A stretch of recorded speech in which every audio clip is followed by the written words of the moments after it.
Hello friend, আমি কপিল। তোমাদেরকে তোমাদের ইউটিউব চ্যানেল জিকে জ্ঞান কপিলে স্বাগত জানাই। আজ থেকে আমি এই চ্যানেলে নতুন একটা সিরিজ স্টার্ট করতে চলেছি, যেখানে আমি সায়েন্সের থেকে মোট 2000 ইম্পর্টেন্ট এমসিকিউ কোশ্চেন সলভ করাবো তোমাদের জন্য, আগামী railway group D, Delhi police head কনস্টেবলের জন্য। তাই আমি আর দেরি না করে আমার এই ক্লাসটিকে এগিয়ে নিয়ে যাচ্ছি। তো আজকের আমাদের প্রথম কোশ্চেন যেটি আছে, বলছে clear nights are colder than cloudy nights because of. আমাদের যে সমস্ত ঠান্ডা রাত্রি থাকে তারা মেঘাচ্ছন্ন রাত্রির তুলনায় বেশি ঠান্ডা হয়। কিসের জন্য? এইটি হবে রেডিয়েশনের জন্য। এর আনসারটি হবে রেডিয়েশনের জন্যই আমাদের পরিষ্কার রাত্রিগুলি আমরা মেঘাচ্ছন্ন রাতের তুলনায় বেশি ঠান্ডা অনুভব করি। এরপরে যে ইম্পর্টেন্ট কোশ্চেন আছে, a gas thermometer is more sensitive than a liquid thermometer because. একটা গ্যাস থার্মোমিটার একটা লিকুইড থার্মোমিটার তুলনায় বেশি সেন্সিটিভ হয়। কিসের জন্য হয়? Because does not change state easily. কারণ একটা গ্যাস খুব সহজে তার স্টেট বা তার অবস্থানটাকে পরিবর্তন করে না, তার জন্য একটা গ্যাস থার্মোমিটার একটা লিকুইড থার্মোমিটারে বেশি সেন্সিটিভ হয়ে থাকে। এরপরে আমাদের পরবর্তী question, which glass is used for sunglasses. আমাদের যে সানগ্লাস তৈরি করার জন্য আমরা কোন ধরনের গ্লাস ইউজ করে থাকি? এটা হবে ক্রুক গ্লাস। এটা কি হবে? এটা হবে ক্রুক গ্লাস। আমি তোমাদেরকে মোট প্রত্যেক দিন 30টা করে কোশ্চেন সলভ করাবো, আর কিছুদিন পর থেকে 50টা করে কোশ্চেন দেবো, যাতে তোমরা তোমাদের পরীক্ষার জন্য সায়েন্সে একটা ভালো স্কোর করতে পারো। The speed of light with the rice, হ্যাঁ এইখানে একটু বানানটা ভুল আছে, একটু বানানটা একটু ঠিক করে নেবে। এটা RISC হবে। In the temperature of the medium. বলছে যদি টেম্পারেচার বাড়তে থাকে তাহলে আলোর গতির কী পরিবর্তন ঘটবে? এটা সারা জীবন একই থেকে যাবে, এর কোনো পরিবর্তন আসবে না। আমাদের পরবর্তী question, when the barometer reading dips suddenly it's a indication of which weather condition. মনে রাখবে, যখন ব্যারোমিটারের রিডিংগুলি নামতে শুরু করবে তখন এটি ঝড়ের ইঙ্গিত দেবে। এটি কিসের ইঙ্গিত দেবে? ঝড়ের ইঙ্গিত দেবে। আমাদের নেক্সট কোশ্চেন খুব important, good conductor of electricity বলতে আমরা কোনটাকে বোঝাই? এটা হচ্ছে গ্রাফাইট। আশা করি এই ধরনের কোশ্চেন্সগুলো তোমাদেরকে তোমাদের পরীক্ষার জন্য অনেক সাহায্য করবে। আমাদের পরবর্তী question, heat from the sun reaches the earth by which process. সূর্য থেকে যে আলোটি আমাদের পৃথিবীতে এসে পৌঁছাচ্ছে এটি কোন পদ্ধতির মাধ্যমে? এটি রেডিয়েশনের মাধ্যমে আমাদের কাছে পৌঁছায়। Longitudinal waves can not travel through which medium. এই লঙ্গিটিউডিনাল যে ওয়েভসগুলি আছে এগুলি কোন মাধ্যমের মধ্যে দিয়ে যেতে পারে না? মনে রাখবে, এটি ভ্যাকুয়ামের মাধ্যমে যেতে পারে না। when pressure is increased the melting point of ice become। যখন দুটি বরফের কে প্রেশার ক্রিয়েট করা হয়, তাদের প্রেশারটাকে বাড়ানো হয়, তখন তাদের গলনাঙ্ক কী হয়? কমে যাবে। তাদের গলনাঙ্ক কী হবে? কমে যাবে। পরবর্তী কোশ্চেন্স তোমাদের জন্য, এই ধরনের কোশ্চেন্সগুলো আমি পার ডে তোমাদের জন্য আনবো, যাতে তোমাদের পরীক্ষাতে একটা ভালো স্কোর করার অপরচুনিটি থাকে। পরবর্তী question, electrostatic precipitator is use to control the pollution of air. মনে রাখবে, বাতাসের যে পলিউশনটা হয় সেটাকে কন্ট্রোল করার জন্য আমরা কি ইউজ করি? ইলেকট্রোস্ট্যাটিক প্রেসিপিটেটর। এটা উল্টো আসতে পারে যে এর পলিউশনটাকে কন্ট্রোল করার জন্য কী ইউজ করা হয়, বা এটাকে দেওয়ার জন্য। এটা আনসার হচ্ছে air.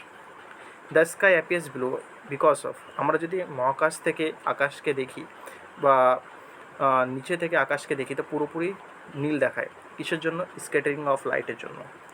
Dynamo is a device for converting which energy to which energy.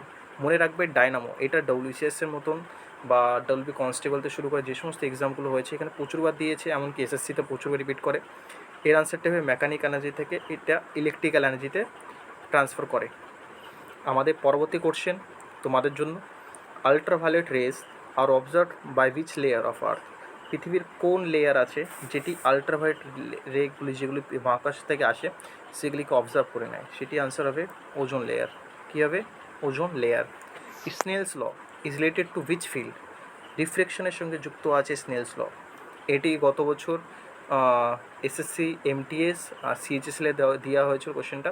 এরপরে কোশ্চেনটা, decibel is the unit used for, এই ডেসিবেল ইউনিটটা কিসের জন্য ইউজ করা হয়? এটা হবে ইন্টেন্সিটি অফ সাউন্ড। কিসের জন্য? Intensity of sound. এরপরে পরবর্তী কোশ্চেন, ইম্পর্টেন্ট কোশ্চেন এটাও।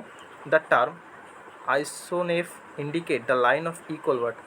মনে রাখবে আইসোনেভ যে টার্মটা আছে এটা সাধারণত ক্লাউডিনেসকে ইন্ডিকেট করার জন্য ইউজ করা হয়ে থাকে। The atmospheric layer reflect radio waves, এটা খুব ইম্পর্টেন্ট কোশ্চেন, টিকমার্ক করে রাখবে। কোন লেয়ার, পৃথিবীর কোন লেয়ার আছে যেটি রেডিও ওয়েভসগুলিকে রিফ্লেক্ট করে? সেটা আনসার হবে আইনোস্ফিয়ার। আইনোস্ফিয়ার। এরপরের কোশ্চেনটা, cryogenics is a science dealing with what? Cryogenic যে বিজ্ঞানটি আছে এটা কিসের সঙ্গে যুক্ত? এটা হচ্ছে লো টেম্পারেচারের সঙ্গে যুক্ত। কিসের সঙ্গে যুক্ত? লো টেম্পারেচারের সঙ্গে যুক্ত আছে এটা। পরবর্তী question, the mass energy is, the mass energy relation is the outcome of what? মনে রাখবে ভর তত্ত্ব কিসের এটা আছে? আপেক্ষিকতার যে সূত্র ওটা থেকে আমরা পাই, এটা থেকে। ডেঞ্জার সিগন্যাল হিসেবে সাধারণত আমরা লাল আলো ব্যবহার করি, কেন? মনে রাখবে এর বিচ্যুতি অনেকটাই কম হয়, তার জন্য। একটা সিম্পল মাইক্রোস্কোপ কী থাকে, বা একটা সিম্পল মাইক্রোস্কোপে কী থাকে, কী থাকছে? এই শর্ট ফোকাস কনভেক্স লেন্স দ্বারা গঠিত হয়। এই short focus lens, convex lens দ্বারা এটি গঠিত। পরবর্তী কোশ্চেন,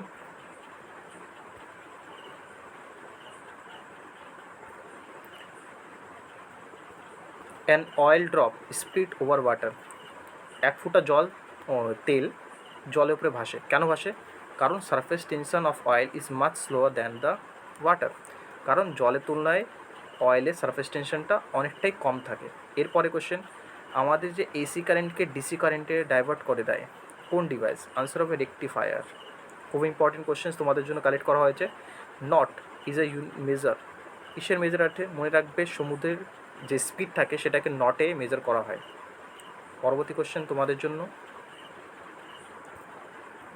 পদার্থের যে চৌম্বকত্ব থাকে সেটা কিসের জন্য থাকে?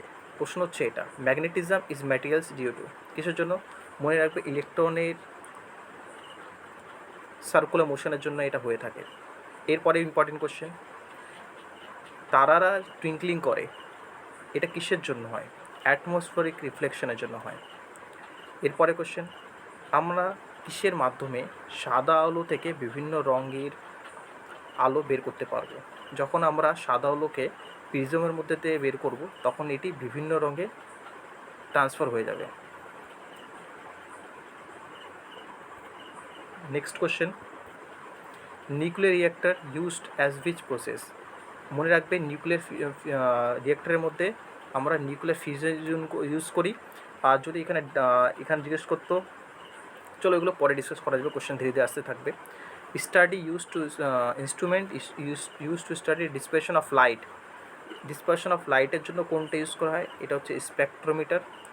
আর একটা ফাউন্ডেশন পেন কোন প্রিন্সিপালে ওয়ার্ক করে? এটা হচ্ছে ক্যাপিলারি রিডাকশনের উপরে। ভীষণ ইম্পর্ট্যান্ট কোশ্চেনগুলোকে আমি কালেক্ট করেছি।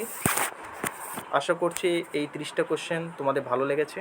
যদি আমার ক্লাসটা তোমাদের ভালো লাগে চ্যানেলটি সাবস্ক্রাইব করো। আর আমি ডেসক্রিপশানে আমি আমার ডেইলি যে কোর্সটা চলছে, যেখানে আমি ডেসক্রিপটিভভাবে history, geography, polity, science, economy পড়াচ্ছি, টিচমেন্ট অ্যাপ আছে। ওই যদি কেউ ইন্টারেস্টেড থাকো, আমি ডেসক্রিপশানে নিজের নম্বরটা দিয়ে রাখবে, বা আমাকে আমি তোমাদের জন্য একটা হোয়াটসঅ্যাপ গ্রুপ বানিয়ে দেবো, লিঙ্ক শেয়ার করে দিচ্ছি কিছুক্ষণ পরে, তোমরা ওটাতে চাইলে জয়েন করতে পারো যারা ইন্টারেস্টেড থাকবে তারা। আর এছাড়া আমি প্রত্যেক দিন তোমাদেরকে ইউটিউব চ্যানেলে, আমার এই চ্যানেলটাতে 30টা থেকে 40টা করে কোশ্চেন রেলওয়ে গ্রুপটির জন্য শেয়ার করতে থাকবো। Thank you for watching.